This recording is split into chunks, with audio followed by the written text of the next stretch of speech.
I will call this meeting to order for April 12th, 2022.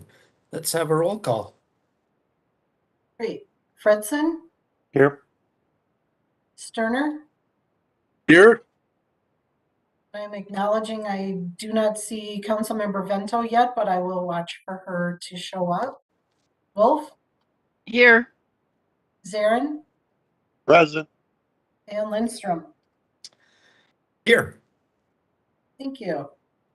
Thank you. And next up, hopefully, knock on wood for the last time, I will read the chair's statement, which is that the Met Council chair has determined it is not practical or prudent to conduct in-person meetings in response to the COVID-19 pandemic.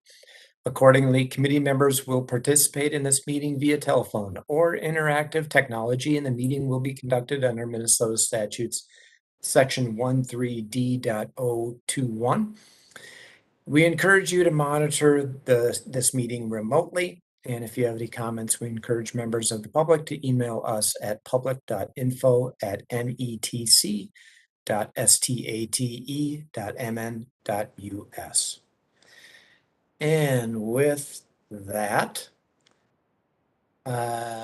we have an agenda today, just one item on the non-consent business agenda. And so without objection, we'll move forward. We do have some minutes from March 22nd, 2022 to approve. Is there a motion to approve those minutes? I'd make a motion to approve the minutes. This is Sterner. And a Wolf second? seconds. Thank you. Roll call. Fredson, Aye. Sterner, Aye. and acknowledging Vento has joined the meeting. Aye. Thank you. Wolf, Aye. Zarin, Aye. and Lindstrom. I'll abstain since I think that's the one that I missed, and I want to thank Chair Wolf for stepping in at the very last second to run the show. Appreciate that. And that takes us to our one non-consent. We don't have any consent items today, so our one non-consent business item is water supply technical analysis and outreach for engineering services. We have a master contract before us. And Mr. Davis. Mr. Chair, thank you very much for having us today. I will just introduce Brian and the topic for us today. We in the water supply planning unit, because we are only 4 staff members, and we are dealing with all the regional and the mandates that we received from the legislature to carry out planning activities in the region. It was very important for us to have support and help from consultants, and we have been doing this over the last 8 years or 9 years, and this is the 3rd round of master contracts that we hire contractors and we have them, and as we receive requests from the communities for technical support, that's when we start hiring, giving them some of the work that they will do and perform for us. So they become very essential part of the job that we do, because we are only, again, as I mentioned, only 4 staff members. And it was a very good mechanism to because we are receiving most of our funding to do technical support from the state through the Clean Water Fund. And usually Clean Water Fund will give us a very short period of time to use the money. And most of the time, our staff will not be able only to do all the work that's requested by the communities for us, and to fulfill also our commitment to the Clean Water Fund. So therefore, this is very important for the success of the water supply planning, to have consultants in our.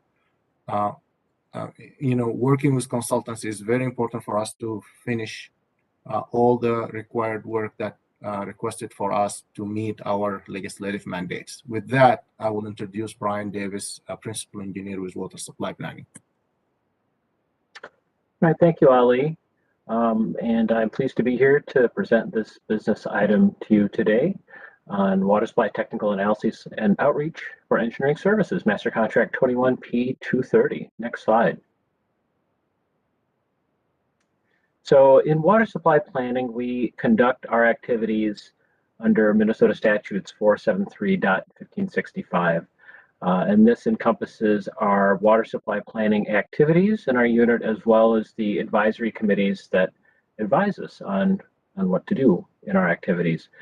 There are a number of aspects to this work. We do a lot of collating, creating, and distributing of technical information on water supply, of course, and we apply that to the planning activities of the Metropolitan Council and the communities and the state agencies in the metro area. We give recommendations and we receive recommendations for this work. We also are advised by advisory committees, including MASAC, the Metropolitan Area Water Supply Advisory Committee, and the Technical Advisory Committee, which meet regularly. And of course, we produce a number of reports on the work that we do for the community and for the legislature. Next slide. So we have a number of guiding documents and stakeholders that affect what we do and influence the things that we do in these projects with engineering firms. Of course, the Thrive MSP 2040 plan is very important to us as a guiding document, as is the Water Resources Policy Plan and the Master Water Supply Plan. That latter report is one that our unit creates. And of course, then we have the two advisory committees that I mentioned earlier that regularly meet and advise us on our path forward. Next slide. So collaboration truly is key for us to be successful in the work that we do. We collaborate with experts both within the Metropolitan Council and from communities that are in our region, and also with engineers and scientists, with consulting firms that we work with, which is what this particular business item is about.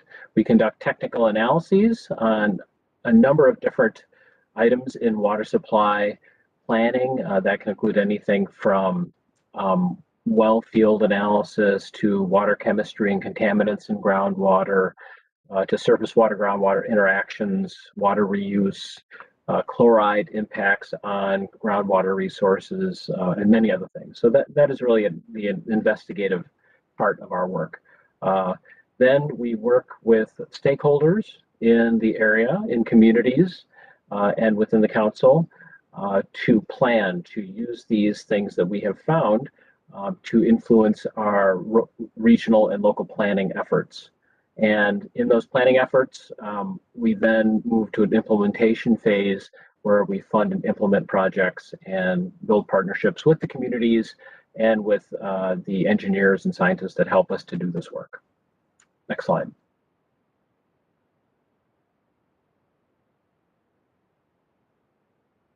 Next slide. There we go. Our funding comes from the legislature through the Clean Water, Land, and Legacy Amendment. This most recent special session of the legislature provides us with funding for the activities that we're talking about today. The language is shown below. This is for projects that address emerging threats to drinking water supply, that provide cost-effective regional solutions, that leverage interjurisdictional coordination, support local implementation of water supply reliability projects, and prevent degradation of groundwater resources in the metropolitan area. Next slide. So in this proposal that we sent out last year for services, we named a number of different categories of work that we wanted the respondents to describe their abilities to do for us. And that includes things like water demand projections for communities. That has everything to do with growth in different communities, how many people will be arriving in these communities over the next 10, 20, 30, 40 plus years, and what the water demand will be as a result. Water quality and treatment studies. This, of course, has probably the most close connection right now with things related to PFAS in the East Metro in groundwater. Water supply system and infrastructure resiliency studies, and this could include things such as looking at the effect of efficiency on the need for future capital investments in water supply, things such as wells and treatment plants and distribution systems and storage. Water rate studies, so keeping track of what water rates are doing across the metro area. And also, and increasingly important, public outreach. So this is, getting the word out collaboratively on the things that we're doing in these projects. And that's something that we're doing more and more of these days, through not only through through reports, obviously, but through meetings and social media and things like that. So that was a specific ask in this RFP, was an emphasis on outreach and collaboration and technologies for that.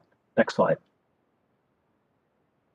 So example deliverables under this contract could include things such as guides and tools. An example being the Stormwater Reuse Guide, which is a project I worked on a number of years ago on how to conduct a stormwater reuse system, planning for it.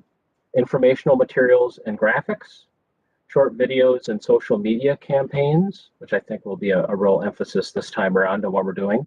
Engagement plans for stakeholder collaboration.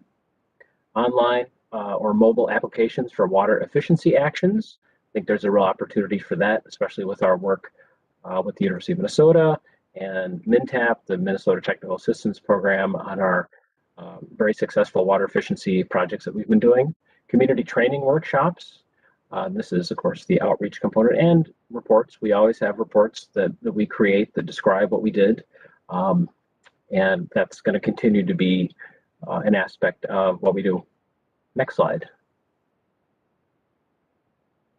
So we have a number of committees and work groups that we work with and that help us to hone these projects, give us ideas for how to spend the money that we get from the legislature. You can see here on the maps the communities that are represented in these groups. So on the left side, we see the communities that have representation through the Metropolitan Area Water Supply Advisory Committee, or MOSAC.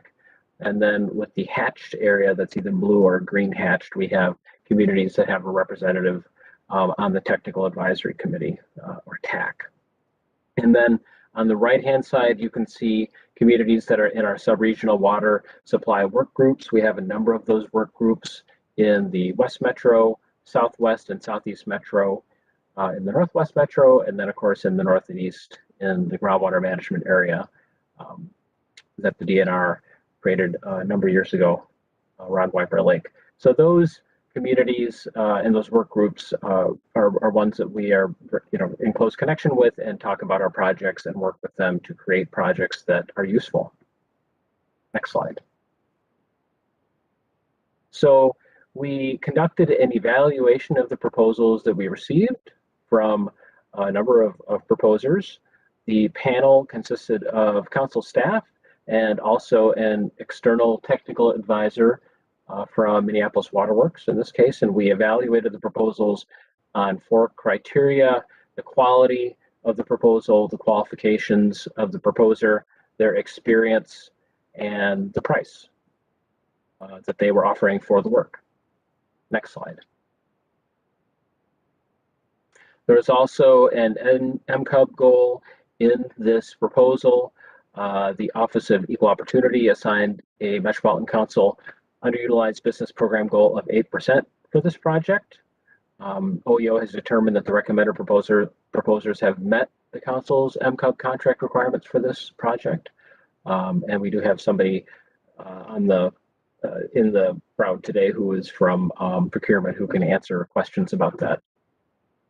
Next slide.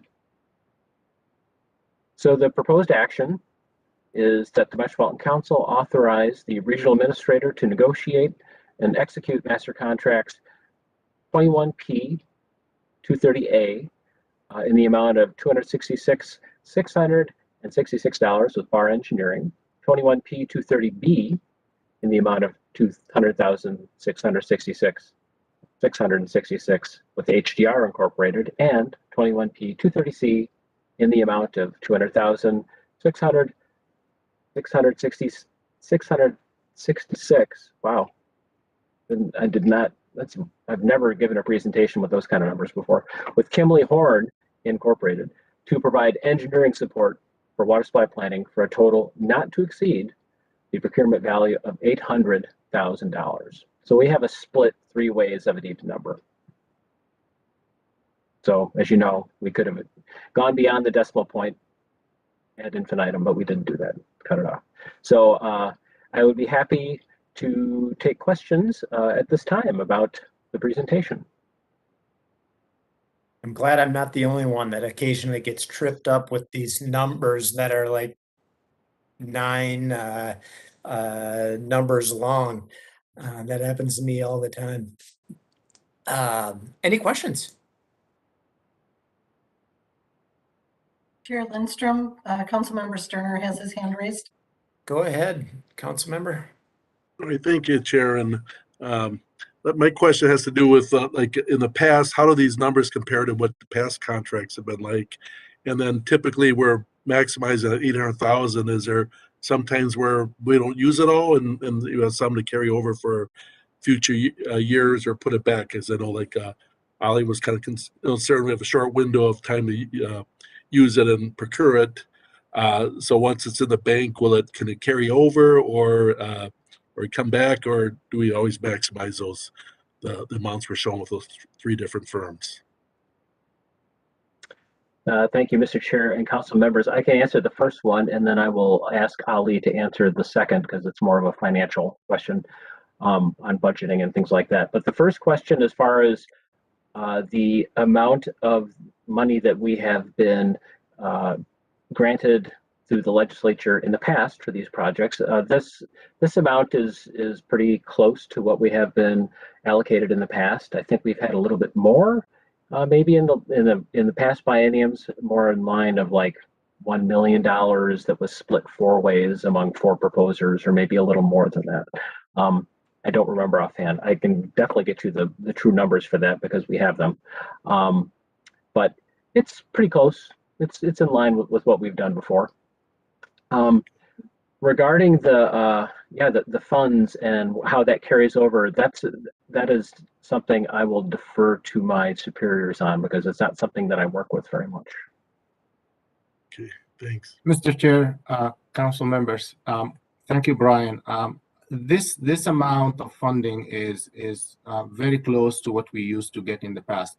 Actually, this is less. This is the first time we get less money at this time because, as you might know, council member Sterner, in the last couple of years, there was a projection of shortage for Clean Water Fund, and agencies decided to cut back on the money, and then now all of a sudden we have a surplus of money available in Clean Water Fund. So hopefully they will make us whole in the next round of funding. But in the past, that's why we reduced our request for funding, and that's why you see this is less than what we have been given in the past 4 contracts. Usually, these contracts are really very helpful for us, and we have been very efficient with using the funding. Most of this money we didn't in the past 10 years since the start of the Clean Water Fund. We are among the fewest agencies that we didn't return any money back to the state. We have been utilizing all the money, and actually there was a huge demand. Most of the time we'll end up that we have to delay projects for a year or 2 until we get more funding because we don't receive all the funding that we are requesting from the Clean Water Fund. And so in the past, we didn't return any funding back, and we have been, I think, efficient in the utilization of the funding in the way that provide the best and the most efficient return on investment to the communities in the metro area. I hope that answered your question. Yes, and then Chair, could I do a follow-up question? Please. All right, but my follow-up, we have 3 different firms doing it, so it's my understanding that they each have a little bit different specialty depending on the project, that you would go to one versus another one. Is that why we have 3 and not 2 and not 1 kind of thing? Yes, Mr. Chair and council members, that is the case. We have all 3 firms were judged to be highly qualified for this work, but they all bring some different talents to the table. some are one or more is a little stronger on technical things, and there's another firm that really was impressive in terms of their plan and ideas and experience for outreach and social media, which I think we really need to be better at and do more of in our work. So it was, so yes, that is the case. We have some different talents amongst these firms, which is, I think, is a real asset for us this time. Thank you. I'm complete. Appreciate it. And I was pleased to see that each one will be able to reach our MCUB goals of 8%. I think it's tough sometimes for MCES to reach our goals if we were, for example, buying a particular chemical that's made by only 2 companies in the nation. But for these types of activities, public outreach, stakeholder engagements, things of that nature, we really do have a good MCUB opportunity here. And so I'm pleased to see that they will be able to reach that goal. Other comments or questions?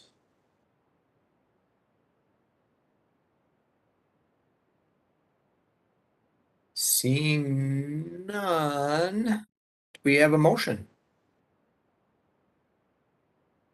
This is Stern. I'd make a motion to approve the item. Second?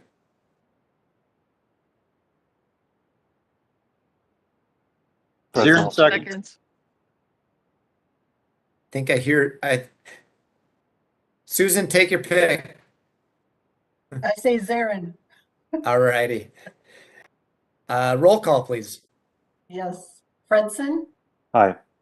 Sterner, Aye. Vento, Aye. Wolf, Aye. Zarin, Aye. and Lindstrom. Aye. Thank you.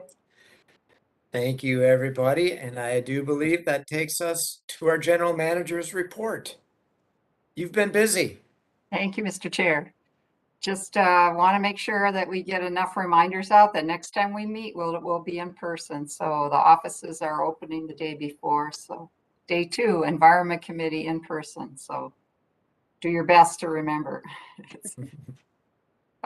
Just I also want to give a reminder and some upcoming dates. So our budget cycle is going to be starting May 10th. We'll give you a preliminary budget presentation. And then on the 26th, we're going to have our first online virtual customer forum and open house. And Chair Zelli's going to do the intro, or that's the plan at the present. And then on June 7th, we'll do our second one, and Chair Lindstrom's going to do our intro for that one. And we'll be back to share our feedback that we obtained in both of those sessions at our July 12th meeting, and seek your approval for the rates and charges that we have developed. And then on the 27th, the council would be approving those rates and changes. And that should be pretty consistent with what you've been experienced in previous years when we've done our budget cycle. So just to let you know, it's about to start.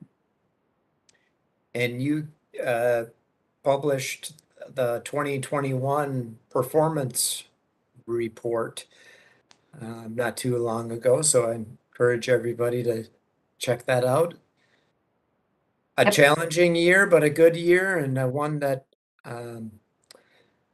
makes it pretty clear that all hands were on deck to strive for continuous improvement. Well, 2021 was another exceptional year from the standpoint of what we accomplished despite all the disruptive things that we're still dealing with the pandemic. But we had every plant, every facility had perfect compliance in 2021. So our record, has been upheld by a lot of dedicated, hardworking, and committed employees. So grateful for that. As are we. Without anything else, Councilmember Vento. Mr. Chair, and Mr. Chair and Lisa, if I could, I'm wondering if at some time it might be appropriate for us as a committee, or possibly even at a committee of the whole session. I don't know that necessarily requires that, but to have a presentation regarding the water level issue in White Bear. I know it's limited to my district. Well, it initiates in my district, but the impact could reach beyond my district significantly. And it may not be, it may be an issue that others are either going to get questions about and or have an interest in. And I know that it doesn't directly affect us, but I'm already getting questions about what we, the Met Council, are going to do about it. And right now, you know, the big question is the whole litigation piece between the DNR and White Bear. So that's one request. The other is I made the mistake late last night of reading an article, I believe it was in the New York Times, regarding PFAS in Maine and the impact it's having on farmers in Maine. And you know, our focus on PFAS here in the metro area has been in areas impacted by the disposal of products with PFAS in them here in the East Metro area. But I'm curious as to whether or not there's been much investigation into the broader risks of PFAS elsewhere here in the metro area and in Minnesota. I know that military bases show up. And I think there's one other site that I've seen. There was an interactive map in the article, and they showed military sites. And I think there was a third category, but now I can't remember it. But I continue to be concerned about the PFAS and what we don't know about them, and how we can keep our eyes and ears open to, if not be ahead of it, to at least be closely following behind. Thank you. Very good, Mr. Chair and Councilmember Vento. I will consult with staff in terms of what kind of an info item we'd be able to bring forward on White Bear Lake level. That isn't so directly related to us because we're not the regulator, it's the DNR piece, but we are very much trying to bring ourselves to any kind of process support that we can do to help solutions be found with the parties that are affected by this. So we're doing a lot of thoughtful consideration about how we can support the challenges that the DNR and the communities that are affected by the decision of the court on that litigation. The PFAS, PCA has just published their plan for doing more testing, and we might be able to bring more information on that. I'll see if maybe even PCA would be willing to provide someone to give an overview of that. I know resources are pretty stretched thin, is my understanding. So we may just have to ask for their permission to do an overview of what we've got as a report. But we'll try and get you something in response to your request. That'd be outstanding on both of those items. I know I presented to the city of Circle Pines maybe a month and a half ago or so, and they asked me about White Bear Lake and the water level there, about our involvement with that. And I did not have a very satisfactory answer. I said, I'm sure our water planning, water supply folks are involved in some capacity, but I wasn't sure. So that'd be good, because you're right, Councilmember Vento. At least I'm being asked about that. And yeah, go ahead. I was just going to say, and I know that Councilmember Gonzalez, I'm sure, is getting questions about it too, because of Matamidi and Delwood and Grant and all of that area. So we'll talk to Judd and Brooke, because it may very well be the right thing to bring up as an update to the council as a whole. Again, we'll follow up on that and see what we can come up with. And I'm curious to know what's happening on the national level too, with proposed legislation and how that's all playing out. And I know that lots of people are paying attention to this issue across the region. And we may have a presentation by a high school student who won or at least one honorable mention on a project, PFAS related project, just recently.